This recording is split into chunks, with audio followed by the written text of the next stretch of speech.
দর্শক মন্ডলী, আমরা আজকে সেই কাশফুল খুঁজতে খুঁজতে হয়রান হয়ে যাওয়ার পরে আমি দূর থেকে মনে করলাম এই মানে আমি ঠিক কাশফুলে বাগানে চলে আসছি। আসলে তা কিন্তু নয়। এসে দেখি যে এটা কাশফুলের বাগান নয়, এটা হচ্ছে আখের বাগান। আখ অনেকেই আমরা বাংলা ভাষায় বলে থাকি যে কুষার। কুষার আমরা আমাদের গ্রাম অঞ্চলের ভাষায় বলি যে কুষার। সেই কুষারের বাগানে এখন আমি অবস্থান করতেছি।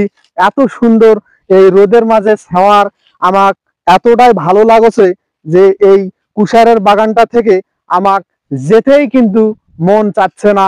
অসাধারণ লাগতেছে এই কুষারের এগুলা আপনার একটু দেখাই কত সুন্দর করে তারা এই কুষারগুলো একদম বোঝা করে একেবারে ঝাপটা করে বেঁধে রাখা হয়েছে।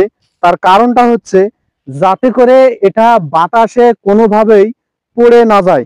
দর্শক দেখুন কুশরগুলা কত সুন্দরভাবে হয়ে গেছে। দর্শক, এটা কিন্তু মালিক বর্তমান নাই, আমরা অনুমতি না নিয়ে কিন্তু এখানকার ভিডিওগুলো করতেছি। একটু খাওয়ারও লোভ হচ্ছে, কিন্তু মালিক যেহেতু না, আমরা তো কোনোভাবে এটা চুরি করে খেতে পারি না।